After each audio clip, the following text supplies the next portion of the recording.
تو یقیمون الصلاۃ، انسان اپنی جان سے بہت محبت کرتا ہے اور انسان مال سے بہت محبت کرتا ہے، تو اللہ پر ایمان رکھنے کی وجہ سے وہ اپنی جان کی قربانی دیتے ہیں، اپنے آپ کو اللہ کے سامنے جھکاتے ہیں، اللہ کے سامنے بادب کھڑے ہوتے کام کرتے ہیں، اللہ کے سامنے اپنا سر، اپنی پیشانی، جبین نیاز وہ زمین پر رکھتے ہیں، سجدے کرتے ہیں اللہ کے سامنے۔ مال جو انہوں نے کمایا ہوتا ہے، ان اللہ اشتری من المؤمنین انفسهم واموالهم بان لهم الجنہ، مال و جان کے بدلے اللہ تعالیٰ لوگوں کو، مومنوں کو جنت دیتا ہے۔ تو یہاں پہ مالی قربانی کا ذکر، اللہ کے راستے میں خرچ کرنا۔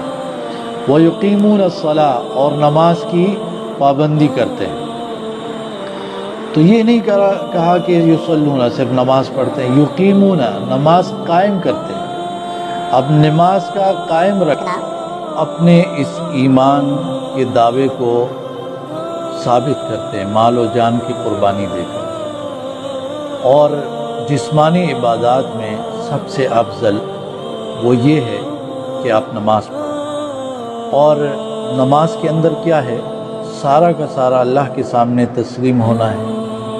سورہ فاتحہ کی تفسیر آپ لوگوں نے سنی، وہ سارا کا سارا توحید پر مبنی ہے، انسان اللہ کا ہو جاتا ہے۔